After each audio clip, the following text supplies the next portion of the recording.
면역계 부분을 이어서 보도록 하겠습니다. 자, 우리 면역 파트가 이제 시험에 거의 뭐 한 문제 또는 두 문제 잘 나오는 파트예요. 그래서 우리가 이 면역계에 대한 내용을 좀 역시 또 잘 이해를 하고 있을 필요가 있습니다. 크게 뭐 어려운 내용이 나오진 않지만 우리가 또 워낙 다양한 내용도 있기 때문에 각각을 잘 구분하지 않으면 좀 어려운 파트죠. 자, 먼저 이제 교재를 볼게요. 뭐 크게 어렵게 생각하지 마시고 우리가 항상 뭐 군대에 있다 생각하시면서, 그지? 우리가 어떠한 물질들이 우리 면역에 도움이 되는지 그런 것들을 좀 아시면 되는 겁니다.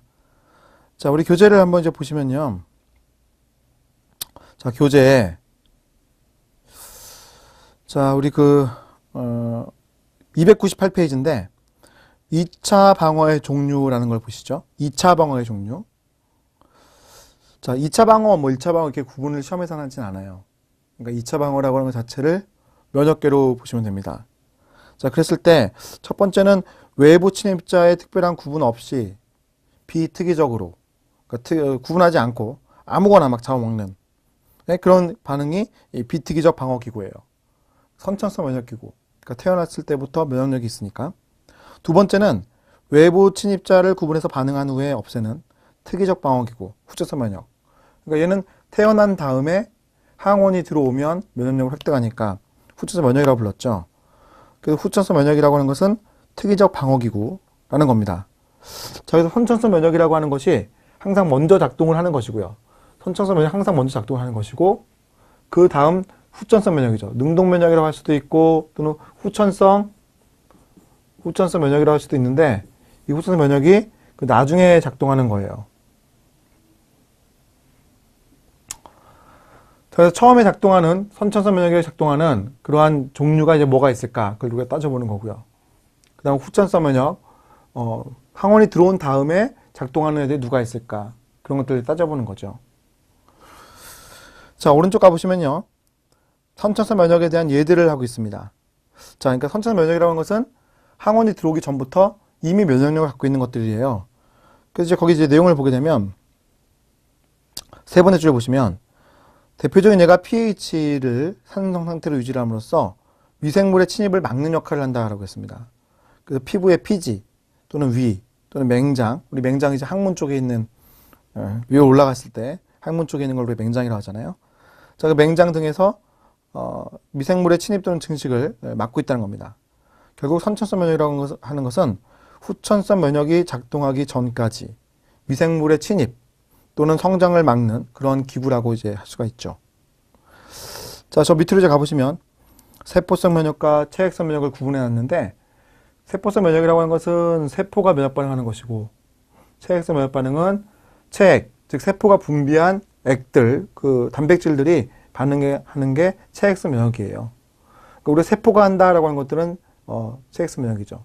주의하셔야 될 게, 세포다 아니다 구분이 쉽게 가는데 그 중에 비세포라고 하는 애가 있어. 비세포. 자, 이 비세포가 분비하는 게 바로 항체거든요. 그래서 우리가 비세포는 체액성 면역과 관련이 있다 이렇게 표현을 하거든요. 그러니까 이것만 좀 주의하시고, 나머지는 다 세포가 세포성 면역하는 거고, 세포가 아닌 애들은 전부 다 체액성 면역한다고 보시면 됩니다. 자, 그래서 그 밑에 보시면 그렇게 적혀 있잖아요.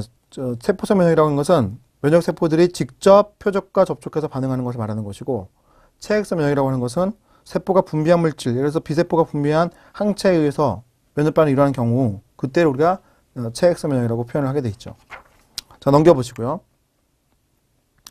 자, 비특이적 화학 방어의 종류들입니다. 자, 이건 화학적 방어니까 체액성 방어죠. 첫 번째는 리소자임. 자, 리소자임이라고 하는 것은 단백질 이름인데, 얘가 세균의 세포 벽을 녹여요. 그 1번에 보시면은 제일 끝에 세균의 세포 벽을 녹이죠. 자, 세포 벽에다가 여러분 이거 적어 놓으세요. 펩티도글리칸.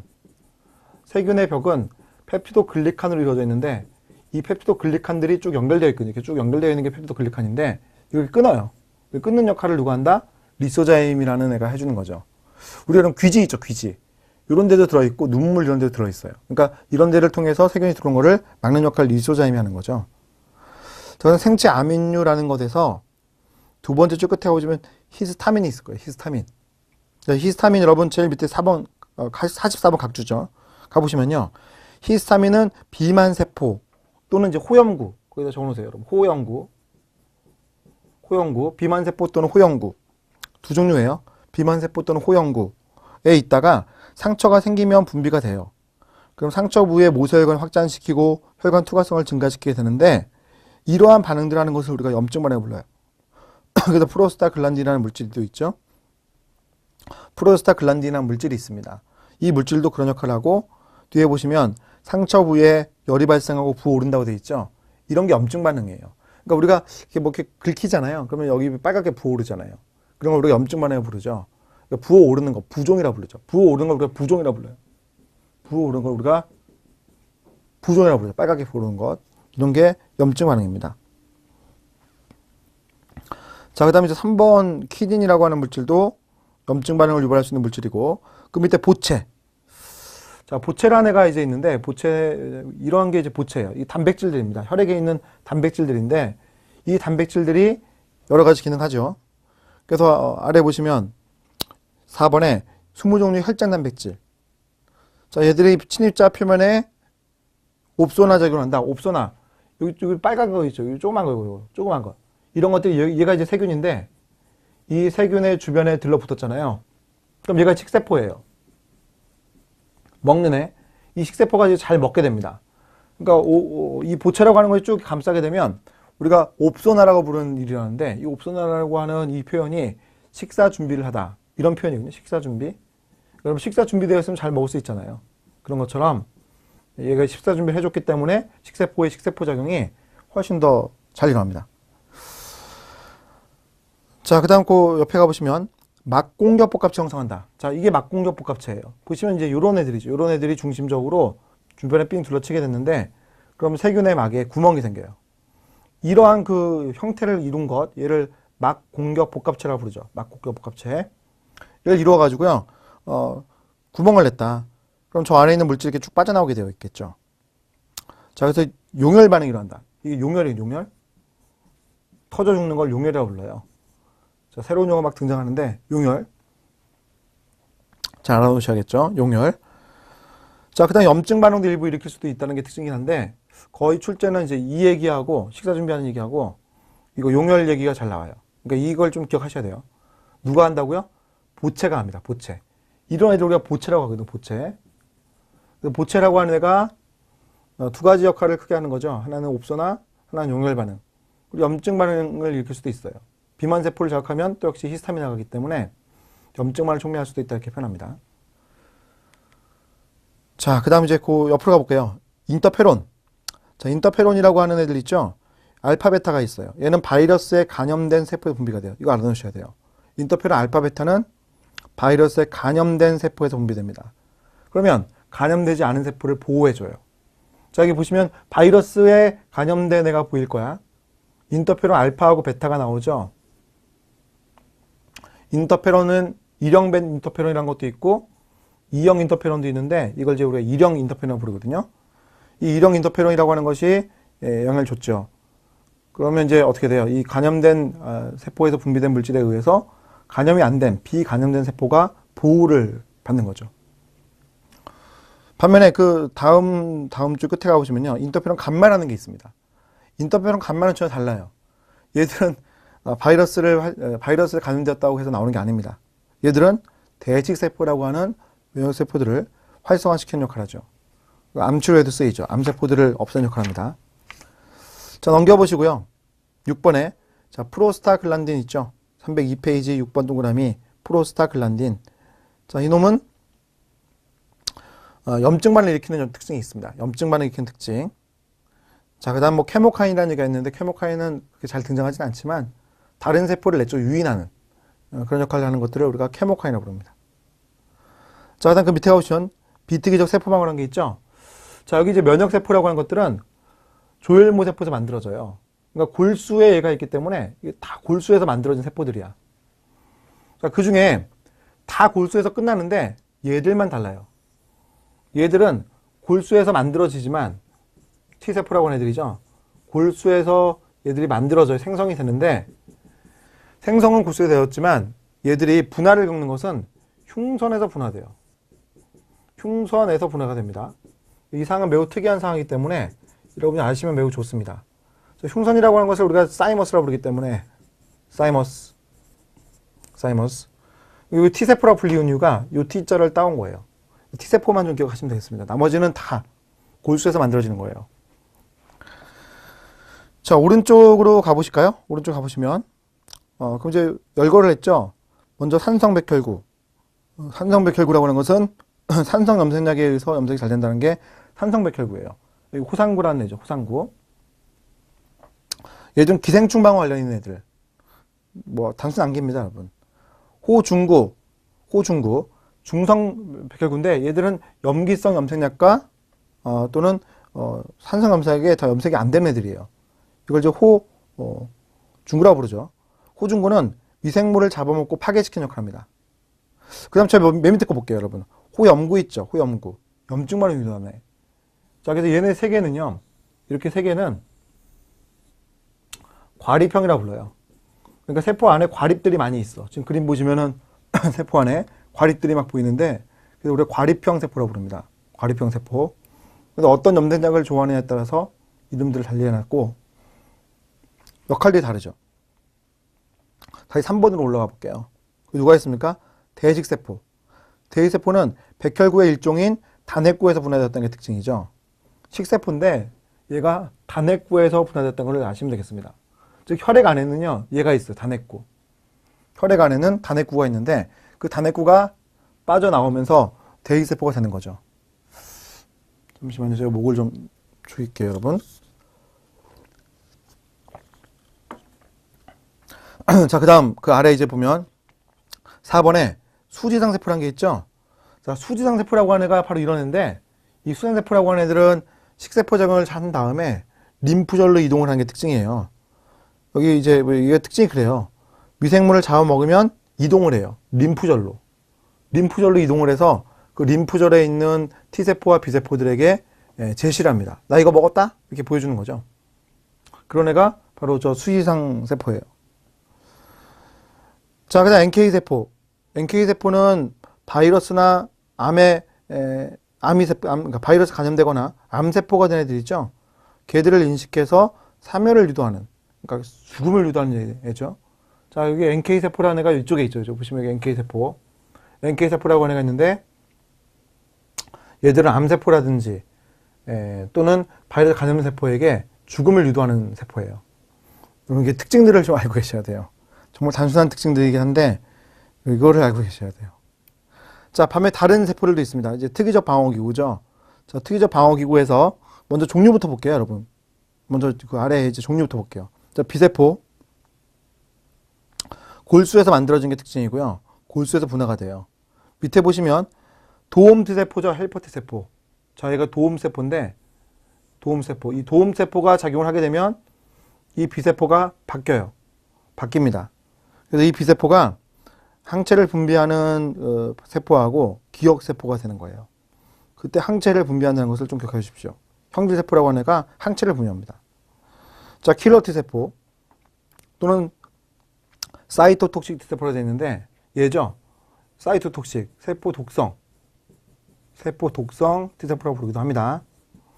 적어 놓으시고, 자, 세포용 T세포라고 하는 것은 골수에서 만들어지는데 흉선에서 분화하는 거예요.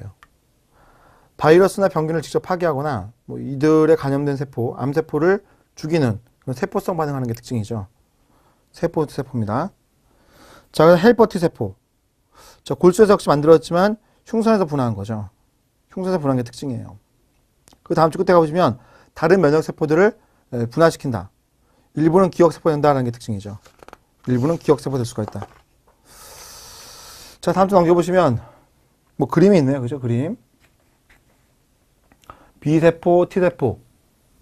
T세포가 바뀝니다. 보조 T세포라고 되어 있는데 우리가 도움이라고 부를 수도 있어. 도움 T세포.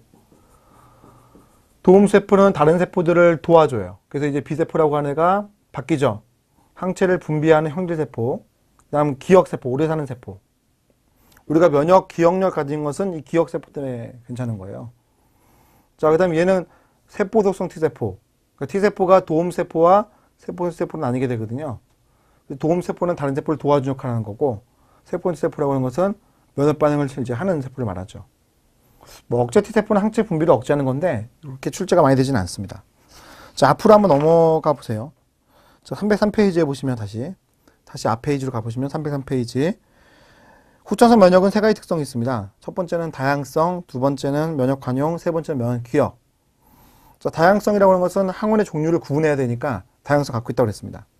자, 면역 관용이라고 하는 것은 내 세포를 공격하면 안 되기 때문에 내 세포를 공격한 세포를 죽이죠. 그걸 이제 면역 관용이라고 하죠. 자, 면역 기억이라고 하는 것은 면역 반응을 한 이후에 B세포와 T세포라고 하는 것들은 기억세포를 만들어놔요. 그럼 그 기억세포들에 의해서 면역 반응이 되게 강해지는데 그런 걸 우리가 면역 기억 기전이라고 부르는 겁니다. 자, 그 다음 넘겨보시고요. 자, 특이적 면역 반응의 특징이라고 해서 자기 비자기의 구분이라는 얘기가 나와 있네요. 자, 후천성 면역의 특징은요, 자기와 비자기를 구분하는 게 특징인데요. 그 자기와 비자기를 구분할 때 T세포는 TCR을 가지고 하는 거고, 자, 자기와 비자기를 구분할 때 T세포는 TCR을 가지고 하는 거고요.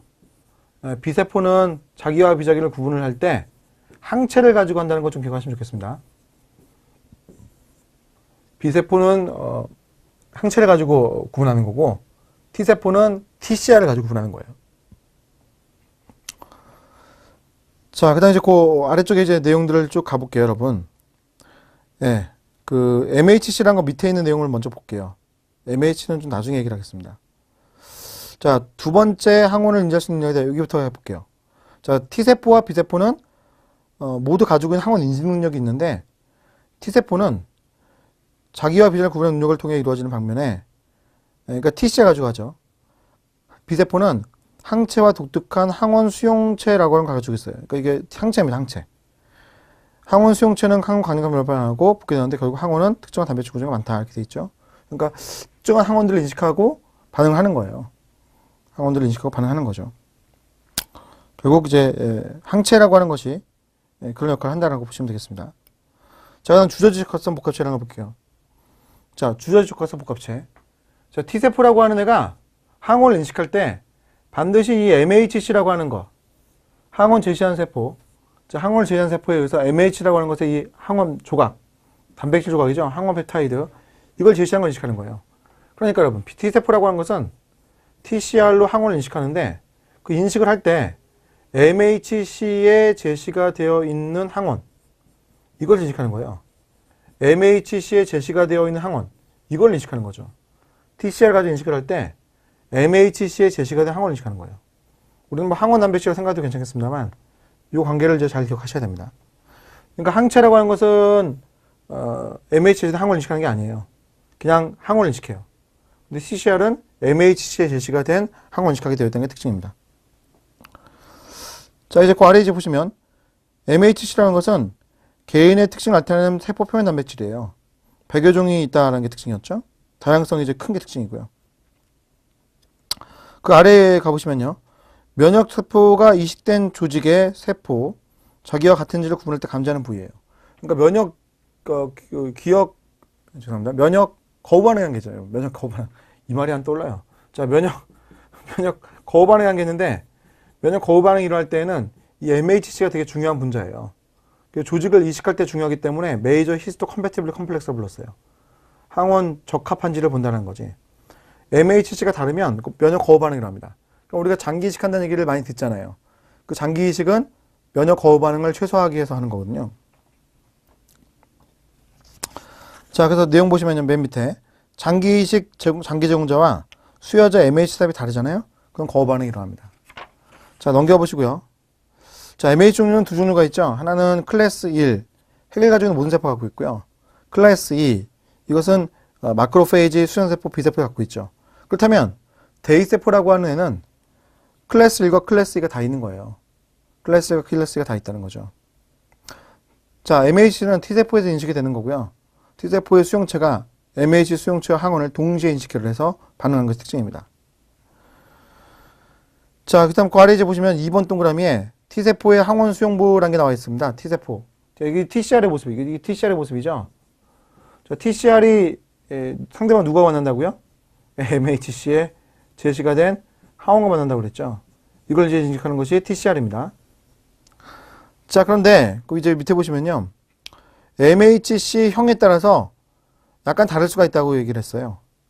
자, 클래스 1 MHC는 T세포가 면역반할 수가 있고, 클래스 2 MHC는 T세포가 면역반할 수가 있죠. 그러니까 우리가 1형 MHC라고 하는 걸 제시한다고 했을 때, 1형 MHC라고 하는 것을 제시한다고 했을 때에는 자, 꼭 알아야 될 것, 뭘요? CD8번을 가지고 있는 T세포가 반응하는 건데, CD8번은 TC세포라고 하는 세포수를 갖고 있죠. 반면에 2형 MHC라는 것이 있습니다. 2형 MHC라고 하는 것은 CD4번을 가지고 있는 T세포하고 만날 수가 있고요. 얘는 TH세포라고 우리가 부르는 거예요. 자, 이거 관계 좀 알아놓으셔야 되겠죠. 그죠? 1형 CD8, 2형 CD4. 외울 때 1 곱하기 8은 8, 2 곱하기 4는 8. 둘 다 8이잖아요. 그러니까 결국은 똑같은 걸 한다고 생각하실 때, T세포는 똑같은 걸 한다고 생각하실 때 관계를 여러분이 딱 외울 수가 있어요. 8은 1과 4는 2와 결합한다는 걸 아시면 되겠지. 자, 그럼 이제 내용을 보게 되면 클래스 1의 MHC에는 TC세포, CD8을 갖고 있는 T세포가 반응을 할 수가 있고, 클래스 2의 MHC에는 T세포가 반응할 수가 있는 거예요. 자, 맨 밑에 가보시면요. 그 TCR은요, MHC 분자 또는 MHC에 붙어 있는 항원 조각이 인식하게 되어 있죠. MHC에 붙은 항원 조각은 항원 제시 과정을 통해서 나오는 겁니다. 자, 이제 오른쪽 가보시면요. B세포에 대한 그 특징이 있는데, 그때 항체에 대한 특징을 여기서 적어놨어요. 자, 두 번째 네모를 보시면 두 개의 긴 H사슬과 두 개의 짧은 L사슬이 있다. 자, 그러니까 여기 보시면은 두 개의 긴 H사슬과 두 개의 짧은 L사슬이 있다 이렇게 표현한 거죠. 두 개 있는 거예요. 두 개 있습니다. 같은 종류에 속하는 항체는 불변부의 구조가 동일하다.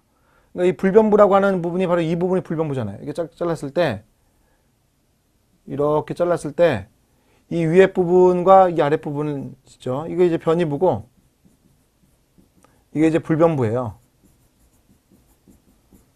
우리가 변이부라고 하는 것은 가변부라고 부르기도 하는데, 이때 이 변이부의 양쪽에는 똑같은 항원이 결합하는 거죠. 동그라미 항원이 결합했어요. 여기 동그라미 항원이 결합하는 거예요. 양쪽에다 똑같이 동그라미 항원이 결합하는 것이 특징입니다. 그리고 이게 변이부라고 지금 말이 되어 있듯이 항체들마다 사실 이 변이부가 다 달라요. 항체들마다 이 변이부가 다 다릅니다. 근데 우리가 항체의 종류라고 얘기를 하게 되면 하나의 B세포가 갖고 있는 항체, 그러니까 우리 뭐 예를 들어서 혈액에 있는 항체들은 다 이분이 똑같거든요. 그러니까 혈액에 있는 항체들 중에 IgG급이라는 항체가 있어요. 얘들은 전부 다 똑같은 거예요. 그런데 그 항체들마다 여기는 같지만 이 윗부분이 다르다는 거죠. 그래서 우리가 변이부라고 부릅니다. 예를 들어서 우리가 이거 있죠, 여러분. HBV.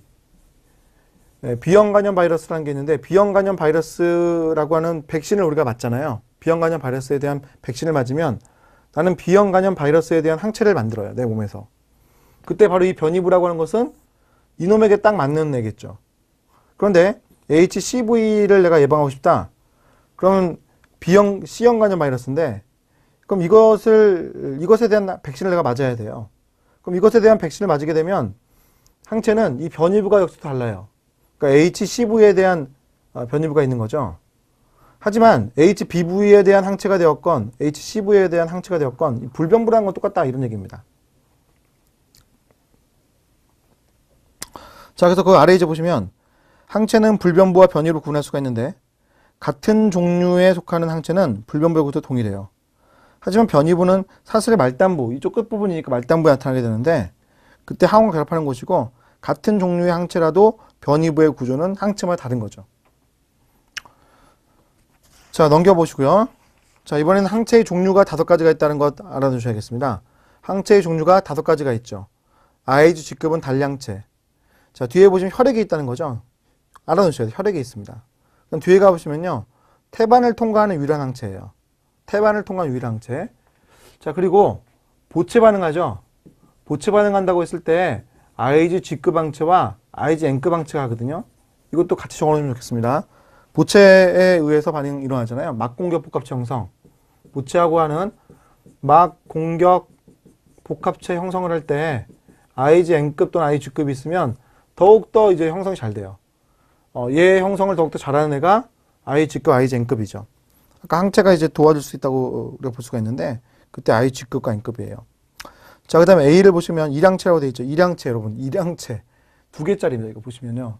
하나, 둘, 항체 두 개가 붙어 있는 모습 있죠. 이게 일항체.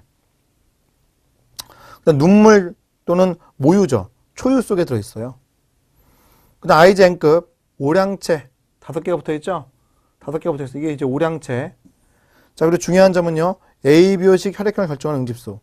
그러니까 우리가 혈액형 관정할 때 ABO식 혈액형이라고 한다면 이 오량체인 IGN급에 의한 항원항체 반응이다라고 생각하시면 되겠습니다. 자, 그 다음 뒤에 단량체이며 혈액과 림프전자 이거 지워주세요, 여러분. IgD급은 혈액이 없습니다. 이거 지금 오타가 나가지고 죄송한데 혈액이 없습니다. 림프에게도 없습니다. 혈액과 림프에게 있는 것은 IgG급이 주로 있고 IG A급, IgM급, IgE급 등이 있을 수 있어요. 근데 IgD는 없거든요. 그러니까 이건 이제 지워주십시오. 자, 그 다음 IgE급 항체, 단량체이고 비만세포 표면에 결합을 하는데 그럼 비만세포 표면에 결합을 했을 때 알레르기 반응을 일으키는 역할을 하죠. 자, 이거 우리 앞에 이제 그림이 이런 그림이 있었을 텐데 좀 앞에 얘기인데 자, 이런 그림이 있었을 텐데 지금 그림 보시면은 B세포가 이게 분비한 거예요. 이 항체가 이제 IgE급 항체거든. 여기 IgE 수용체가 되어 있죠. 이게 IgE급 항체라고 부르는 애예요. IgE급 한다. 이거 이상한 반응한다 이렇게 생각하시면 되겠지. 자, 그래서 여기 결합을 하죠. 자, 비만에 결합하고 있으면 알레르기 반응을 일으킬 수 있는 알레르기 원이 얘는 아니다. 자, 여기 알레르기 원이죠, 이게. 이 알레르기 원인데 알레르기 원이 와서 결합을 했을 때 알레르기 원이 와서 결합을 했을 때 그때 신호가 하나 들어가가지고요. 히스타민이 과다하게 방출되게끔 되어 있어요. 알레르기 원이 결합을 했을 때 히스타민이 과다하게 방출된다는 거죠. 그런 것은 IgE급 항체가 촉매하게 되어 있다. 자, 그래서 308페이지 다시 와보시면 IgE급 항체는 단량체예요. 비만세포의 막에 결합하는 게 특징이고요. 알레르기 반응과 관련이 있다고 우리가 아시면 되겠습니다. 자, 그 다음 308페이지 아래로 가보시면 자, 림프구의 발달 과정이죠. 자, 1번에 보시면 골수에서 생성이 되는데 흉선에서 분화해요. 이거 꼭 알아두셔야 돼요. 골수에서 분화가 되지만 생성이 되지만 흉선에서 분화가 되는 게 특징입니다.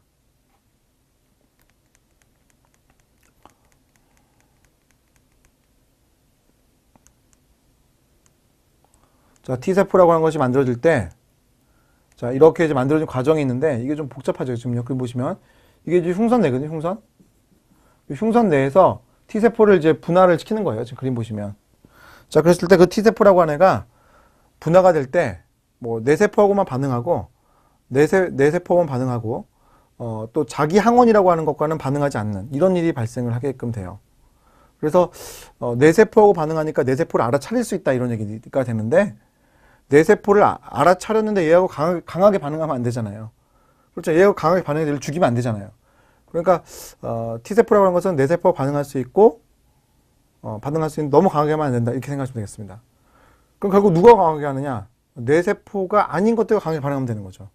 뇌세포를 알아차리고 반응을 약하게 해야 되고, 뇌세포가 아닌 애들은 무조건 강하게 반응하고, 이렇게 해야 돼요. 근데 뇌세포인데 강하게 반응하면 안 되잖아요. 그건 죽여버리죠. 그러니까 만들어 놓고 그걸 죽여버리는 거예요. 자, 그 아래 이제 보시면요. T세포 발달 과정이 있고요. 흉선이 일어날 때 거기 내용 보시면 하나의 T세포는 동일한 항원 수용체인 T세포 수용체를 갖고 있다고 되어 있죠. T세포 수용체라는 거를 먼저 가져요. 그 다음 CD라는 단백질을 만드는 거예요. 자, 그 4번 동그라미 가보세요. 4번 동그라미. 자, T세포들은 흉선에 독특한 교육을 받게 되는데 첫 번째 교육은 자기 세포의 MH를 인식할 수 있는가. 그러니까 내 세포인지를 인식할 수 있는가. 이걸 양성선별이라고 불러요. 양성선별. 반면에 저 오른쪽 가보세요. 309페이지입니다. 두 번째 교육은 내 MH를 인지하지만 내 세포 표면의 MH를 인지하지만 자기 몸의 일부를 항원으로 보고 반응하면 강하게 반응하면 이거 죽여버린다는 거죠. 자기의 일부는 단백질을 항원으로 인식하고 반응한다면 결국 자기를 죽이는 결과를 초래한다. T세포도 그러면 쓸모없는 거니까 죽여버린다는 거죠. 자, 넘겨보세요. 자, T세포의 분화 과정보다는 B세포의 분화 과정이 훨씬 더 우리가 관심이 많은 부분인데, 자, 1번에 보시면 골수에 생성되고 골수에서 분화가 돼요. 골수에서 분화가 돼요. 그래서 B세포를 우리가 뼈라고 생각하면 되잖아요. 이게 뼈잖아요. 뼈죠. 골이 뼈니까 우리가 골수에서 분화가 된다. 비세포다. 이렇게 생각하시면 좀 외우기가 좀 편할 겁니다. 그 다음 2번. 매우 중요하죠. 항체의 다양성은 유전자의 재조합 거쳐서 일어나요. 유전자 재조합이 어떻게 되는지 우리가 아실 필요 없어요. 근데 유전자가 재조합된다. 그러니까 이런 분절과 이런 분절을 조합을 해서 새로운 유전자를 만들어내는 거죠. 지금 새로운 유전자를 조합을 만들었죠. 자, 이런 것들을 우리가 유전자 재조합이라고 부르죠. 자, 항체의 다양성은 유전자 재조합 때문에 생깁니다. 그 3번에 보시면 재조합 과정이 일어날 때 DNA 수준에서 재조합이 일어나는 것이고 분화가 되지 않은 비세포 그게 골수에 분해가 거칠 때 항체 유전자를 이루고 있는 VDJC 지역. 자, 이거죠, 여러분. 여기는 JC만 있지만 VDJC도 있죠. VDJC도 있습니다. 자, 그런 부분들의 조합을 통해 가지고요. 비세포를 만들어내는 게 특징인 거죠. 따라서 분해된 비세포 가지고 있는 항체 유전자는 모두 서로 달라요. 비세포들 간에 서로 재조합을 다 했기 때문에 서로 간의 유전자가 서로 다릅니다. 자, 그 밖에도 이제 추가적인 어떤 다양성을 일으키는 변이들이 일어나기 때문에 결국 이 비세포가 만들었을 때 이 비세포들은 너무 다양한 거야. 비세포들은 너무 다양한 거죠. 자, 그다음에 오른쪽 가보시면요. 비세포 면역 글로본의 변화가 있죠. 자, 네 번째 줄 가보세요. 비세포가 먼저 만들어내는 것은 IgM급 또는 IgD급이다. 그러니까 IgM급 또는 IgD급의 항체를 먼저 만들어놔요. 자, 먼저 만들어 놓고 막에 부착한 서열을 갖고 있다는 거예요. 자, 그 다음 TA세포가 자극을 주죠. 자, 이게 항원 자극이라고 되어 있는데 활성화된 세포에게 도움세포가 자극을 줍니다. 그럼 도움 자극을 주게 되면 이렇게 아래로 가는 거예요. 이렇게. 아래로 이렇게 얘들을 만들 수 있어. 도움세포 자극을 주게 되면 이런 애들 만들 수가 있다는 거지. 이런 애들. 응? 자, 그래서 내용 한번 보세요. 자, 변화입니다. 자, 클래스 전환이라는 얘기가 나왔어요. 급전환이라고 급전환이라고 하는 현상이 나왔다. 급을 바꿔. IgG급, IgA급, IgE급, IgN급 이렇게 급을 막 바꾼다는 거죠. 자, 그래서 비세포가 먼저 만들 수 있는 것은 IgN급 또는 IgD급인데 그 다음 줄 보시면 TA세포가 자극을 준 비세포는 분화 과정을 또 한 번 겪어요. 그래서 IgN급을 만들 수 있는 부분을 IgG급을 만들 수 있는 부분을 바꿔요. 이걸 이제 우리가 급을 바꾼다고 표현하지. IgN급을 IgG급, IgA급, IG 또는 E급을 바꿀 수 있다는 게 특징입니다.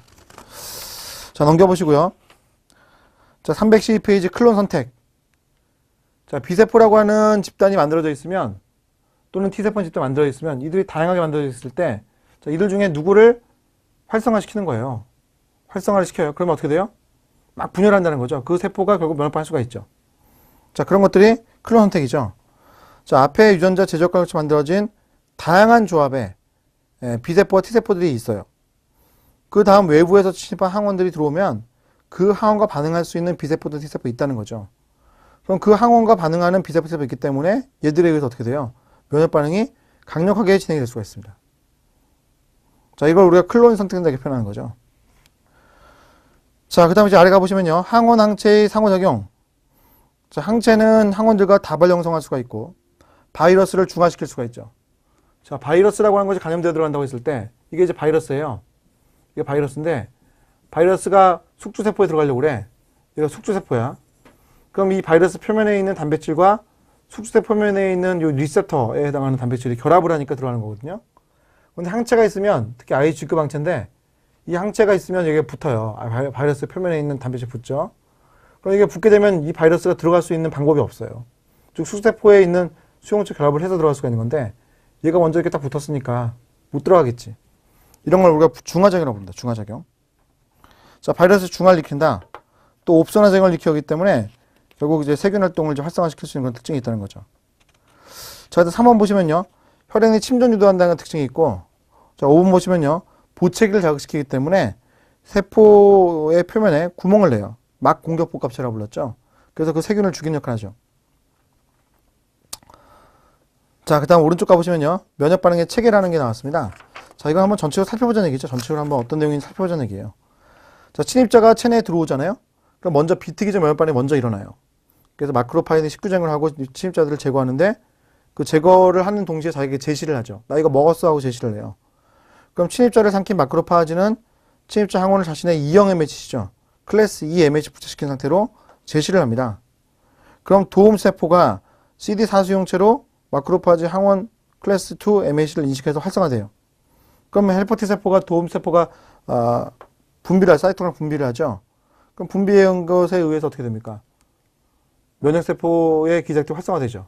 자, 여기 이제 보시면요. 그런 얘기예요. 그림 보시면. 그 밑에는 그림이죠. 항원이 노출되었습니다. 항원 제2세포가 제시를 해요. 뭐 대표적인 것은 수지상세포죠. 얘들은 먹고 림프절로 달려와가지고 제시를 하는 애예요. 또는 대이세포가 있고요. 또는 이제 B세포가 있을 수가 있습니다. 그럼 이런 애들이 제시를 하죠. 도움세포와 세포에서 제시를 해요. 그럼 활성화가 일어나요. 그럼 도움세포는 기억도움세포를 만들고 막 활성화되고, 도움세포가 이렇게 영향을 주게 되면 형질세포가 만들어지고 기억세포도 만들어지죠. 또 세포도성 T세포라는 것도 활성화되기 때문에 이런 전체적인 B세포, T세포들이 다 많아지는 반응이 일어난다는 거지.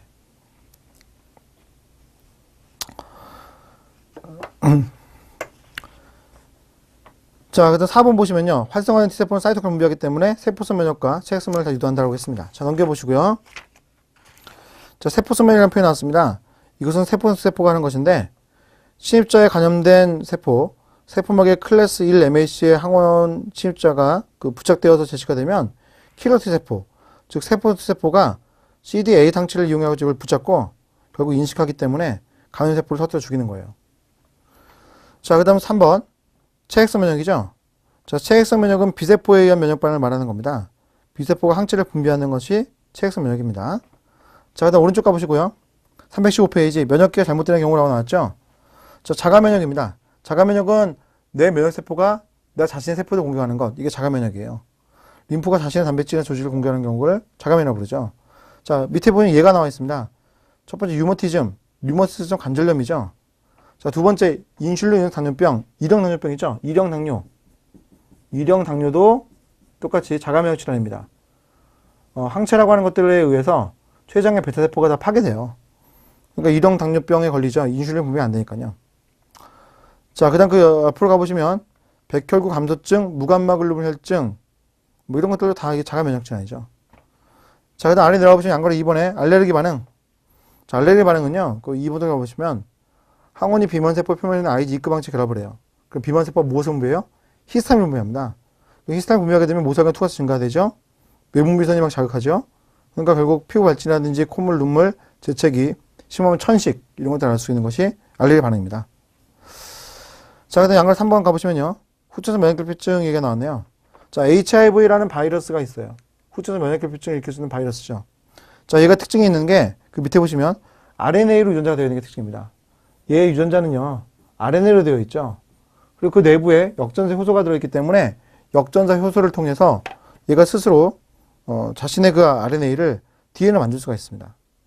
근데 얘가 감염되는 장소가 보면 그 밑에 보시면 CD4번이에요. 그러니까 이게 세포 표면에 있는 막단백질 CD4번은 원래 뭐 하는데 필요한 거죠? 네, E형 MHC를 인식해가지고 면역방 하는데 주요한 분자잖아요. 근데 이 HIV가 이 면역의 주요한 분자인 CD4번 있죠. 이걸 인식해가지고 들어온 거예요. 이걸 HIV가 이것을 인식해서 들어온다는 거죠. 그래서 이게 면역 반응이 되게 중요한 건데 오히려 그걸 이용하는 거예요. 이게 참 놀라운 일인 거죠, 사실은요. 자, 그래서 어떻게 됩니까? 예, CD4번하고 표면 생체에 가서 결합하고 감염하는 게 특징이에요. 결국 헬퍼 T세포라고 하는 도움세포가 CD4번과 CCR5번을 갖고 있기 때문에 도움세포가 무력화됩니다. 즉 HIV라는 것에 의해서 CD4번을 갖고 있는 도움세포 있잖아요. 이 도움세포가 무력화가 되는데 그럼 도움세포가 없으면 얘가 하는 역할이 세포들을 활성화시키는 건데 세포 활성화 일하지 못하니까 면역 반응이 활성화되지 못해가지고 결국 사람이 죽을 수밖에 없는 상황으로 갈 수도 있다는 거죠. 자, 그 밑에 보시면요. HIV의 특징이 있습니다. 감염되면 역전사 효소를 이용해요. 자, 여기 보시면 역전사 효소가 있죠. 역전사 효소를 이용해가지고요. 자신의 RNA를 DNA로 바꿉니다. 그러니까 변이성이 커질 수밖에 없어요. RNA 바이러스라고 하는 것들은 변이성이 크죠. 왜냐면 RNA에서 결국 RNA를 만들기 때문에 그렇습니다. 역전사 과정이 포함되어도 마찬가지입니다. 역전사를 시키는 과정에서 변이성이 더 심해지기 때문에 그래요. 자, 다음 주 넘겨보시고 316페이지 그림 저 밑에 가보시면요. 헬퍼 T세포가 파괴되면 사이토키닌 공급이 중단되죠. 왜냐하면 도움세포가 다 명령을 내리고 있었는데 그게 안 되는 거예요. 자, 그럼 어떻게 돼요? 면역계가 효율적으로 침투해가지 못하기 때문에 사망제일 수도 있습니다. 이걸 우리가 후천성 뇌갑치라고 부르는 거죠.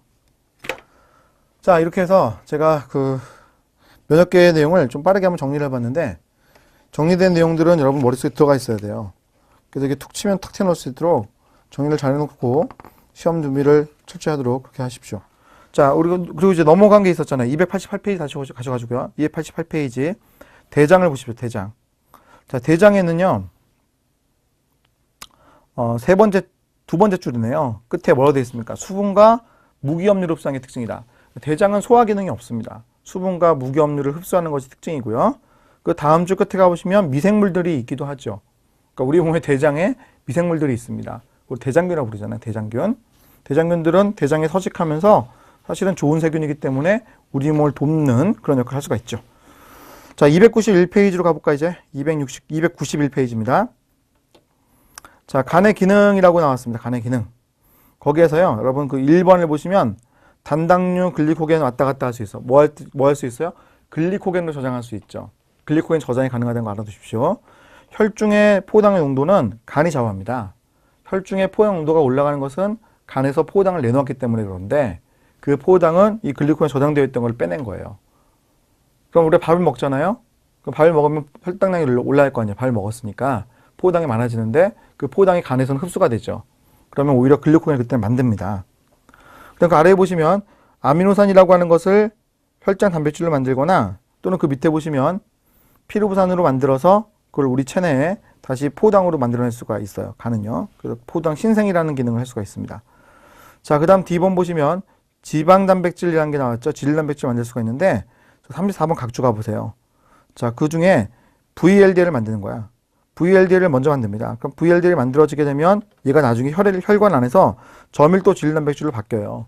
그래서 LDL도 사실은 이제 간으로부터 만들어지는 거죠.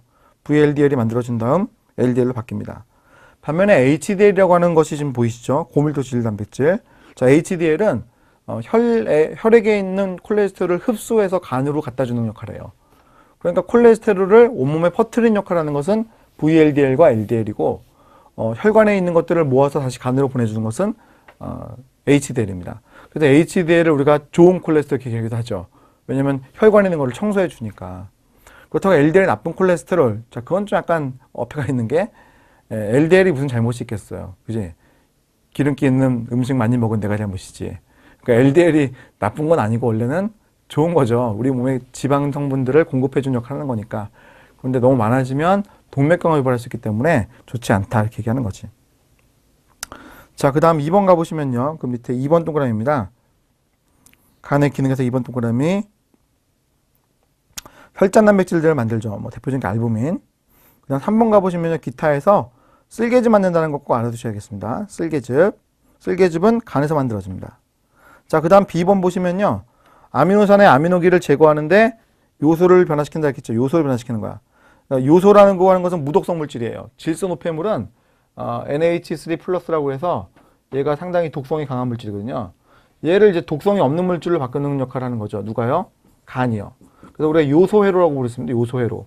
요소가 무독성의 물질이거든. 그러니까 요소라고 하는 거를 만들기 때문에 요소회로라고 부를 수도 있는데 많은 분들은 또 오르니티회로라는 표현을 많이 써요. 자, 밑에 이제 10번에 해독작용이라는 게 나왔습니다. 간에 해독작용한다는 거 뭐 다 아실 거예요. 그죠? 우르사 선전에 나오더라. 그지? 간 때문이야. 뭐 이런 선전도 있잖아. 그지? 자, 그 다음 그 옆에 보시면, 시토크롬 P450 효소 이름입니다. 이 효소에 의해서, 해독작용이 잘 일어난다고 알려져 있습니다.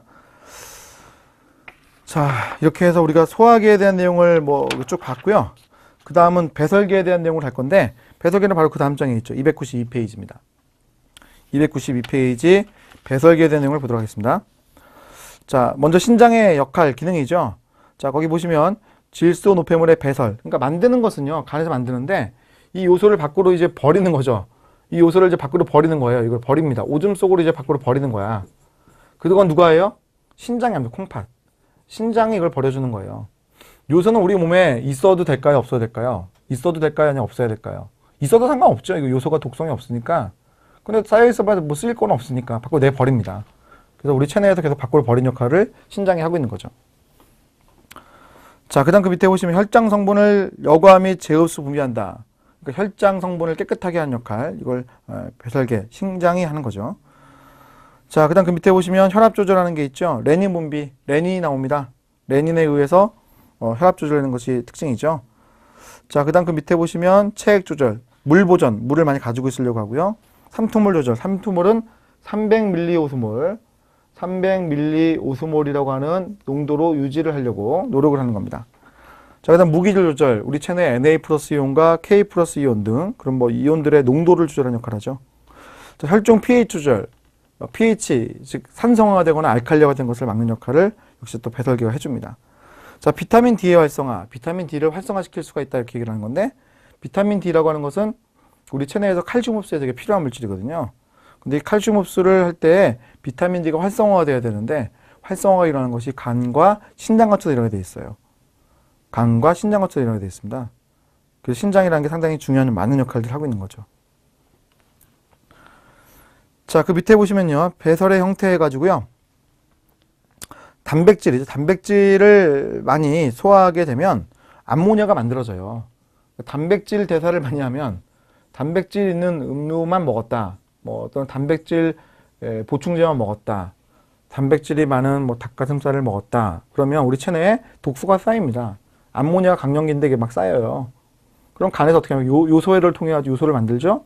이거 밖으로 버리는 건데, 간에 있는 요소회로가 나 이만큼만 일할 수 있어, 야 이렇게 많아, 더 이상 주지 마 하는데도 막 주는 거야. 그러면 독성이 워낙 강한 거기 때문에 이미 요소 회로의 영역을 초과했으니까 체내에 안 좋은 영향을 줄 수 있겠죠. 자, 그 다음에 이제 오른쪽 가보시면요, 293페이지에 신장에 대한 특징이 있습니다. 신장에 대한 특징.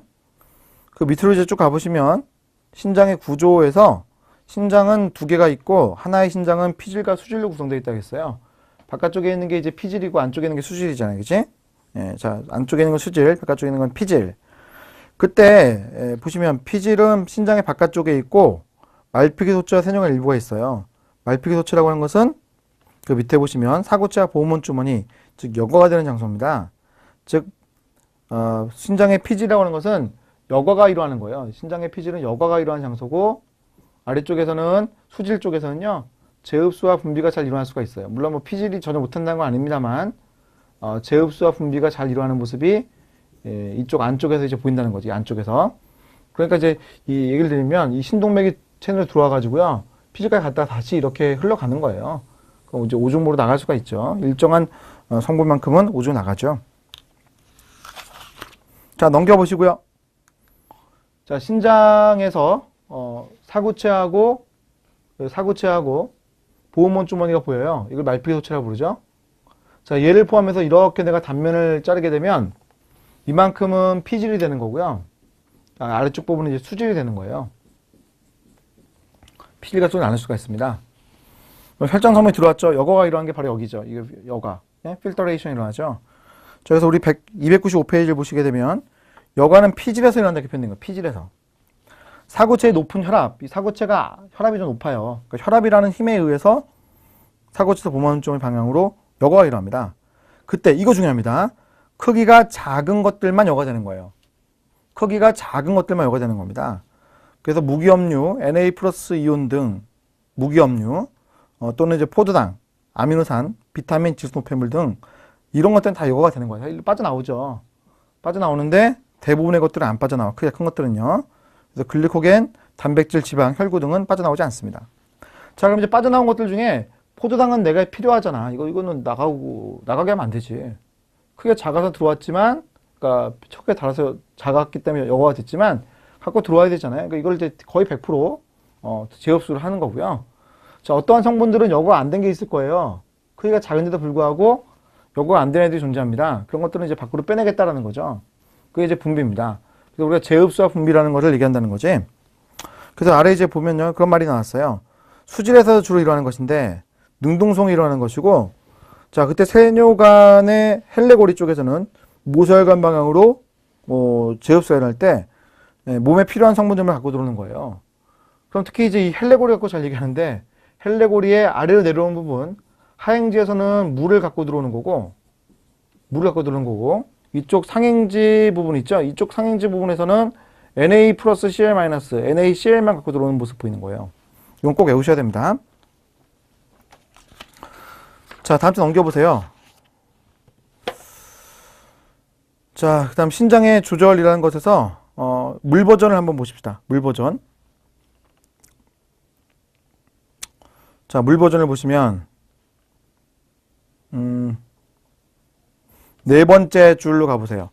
헬레고리 주변에 높은 염농도를 유지하는 거 중요한데, 그러니까 헬레고리 주변 이런 쪽에 염의 농도가 매우 높은 게 특징인데, 헬레고리의 하행지 부분은 물에 대한 투과성만 있기 때문에 염의 농도가 높으니까 바깥쪽으로 산투압이 높은 쪽으로 물이 나가는 거고, 그다음 바깥쪽에서 어떻게 돼요? 안쪽으로 들어올 수 있는 게 없는 거예요. 물만 나가요. 근데 헬레고리에 오히려 상행지로 올라가게 되면 이쪽에는 염만 투과하기 때문에 NaCl만 나갑니다. Na 플러스 Cl 마이너스 NaCl만 이건 주구장창 나가는 거예요. 자, 그래서 이 내용을 보게 되면 헬레고리 주변에 높은 염도를 유지하는 게 중요한데, 이는 오줌으로부터 물을 빼낼 수 있는 상투 길기를 만들기 위함이다. 결국 헬레고리 하행지와 집합간에서 물을 엄청난 걸 빼냅니다. 자, 오른쪽 가보시면요. 음식 수분에 대한 조절, 바소프레시 나왔습니다. 자, 만들어지는 장소도 무지 중요합니다. 뇌하수체 후여서 분비된다 하지만 어디서 만들어져요, 여러분? 시상 하부에서 만들어지죠? 시상 하부에서 만들어져요. 자, 이거 ADH 그 그림 밑에 있잖아요. 이거 어디서 만든다고요? 네? 시상 하부에서 만들어지는 거예요. 시상 꼭 외우셔야 돼. 시상 하부에서 생성이 됩니다. 시상 하부에서 생성이 돼요. 근데 얘가 어디에서 분비되는 거야?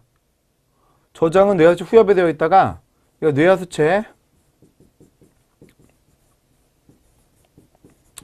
후엽에서 저장되었다가 분비가 되는 겁니다. 뇌하수체 후엽에서 저장되었다가 분비가 되는 게 특징인 거예요. 뇌하수체 후엽에 저장이 되어 있다가 분비가 됩니다. 꼭 알아두십시오. 자, 그러면 특징 세뇨관에서 체분의 재흡수를 촉진한다는 겁니다. 그래서 예를 들면 혈액의 산토물 농도가 적정한 수준인 300ml 오스몰을 넘어가잖아요. 그러면 원인 세뇨관과 집합을 자극할 때 많은 양의 ADH가 나온다는 거죠. 많은 양의 ADH가 나옵니다. 자, 그 다음 그 밑에 보시면요. 출혈에 의한 조절이라는 게 나왔습니다. 출혈에 의한 조절. 자, 이건 혈압 감소예요. 혈압 감소합니다. 혈압이 감소하면 영향을 줍니다. 어디에? 사구체 곁에 있는 기구에. 곁사구체 기구죠. 곁사구체 기구입니다. 곁사구체 기구. 그럼 곁사구체 기구에 영향을 주게 되면 레닌이 나오죠. 레닌이라는 그 효소가 나옵니다. 그 레닌이라는 효소가 혈중에 있는 안지오텐신 동계를 안지오텐신 1로 바꾸고 에이스라고 하는 효소가 안지오텐신 2로 바꿔서 안지오텐신 2번이 여러 가지 일을 하는데, 그 중에 하나가 소독맥의 수축, 알도스테론의 분비, ADH 분비, 이렇게 세 가지를 하는 게 주된 역할이에요. 그래서 이제 보시면요. 곁사구체기고 사구체 입구 동맥 쪽에 붙어 있는데, 즉 수입 세동맥 쪽에 붙어 있거든요. 출혈, 염류 부족으로 인해서 혈압이 떨어지게 되면 레닌이 분비되어 가지고요. 안지오텐신2를 활성화시켜요. 이놈을요. 그 안지오텐신2가 여러 가지를 합니다. 첫 번째, 세동맥 수축시키거나, 두 번째, 알도스테론을 활성화시키거나, 그래서 Na 플러스 이온의 재흡수를 통해서 물의 재흡수를 해주거나, 이런 역할들을 그 안지오텐신 2번이 한다는 거죠. 그죠? ADH까지 좀 같이 알아두셔야겠습니다. 반면에 이제 그 특징 하나 더 찝자면 알도스테론이라는 게 있잖아요. 알도스테론. 그 밑에 보시면 얘는 무기질의 농도의 변화를 가져오기 때문에 어떻게 불러요? 얘는 무기질 코르티코이드라고 부를 수도 있어요. 또는 미네랄 코르티코이드라고 부를 수도 있습니다. 자, 분비되는 장소 어디에요? 부신, 피질에서 분비되는 것이고 스테로이드 호르몬이에요. 그래서 Na 플러스 이온의 재흡수와 K 플러스 이온의 분비를 촉진하여 결국 물의 이동을 이제 좌우하죠. 물이 이제 Na 플러스 유입되는 게 더 크기 때문에 Na 플러스 이온이 유입되면 물도 당연히 재흡수가 됩니다. 자, 그래서 어떻게 돼? 혈압이 올라가게 되겠죠. 혈압 올리는 역할, 그것을 누가 한다? 알도스 한다는 거죠. 자, 이렇게 해서 우리가 신장에 대해서는 우리가 좀 살펴봤는데, 신장에 대한 특징을 여러분 잘 기억하셔야 돼요. 알겠지?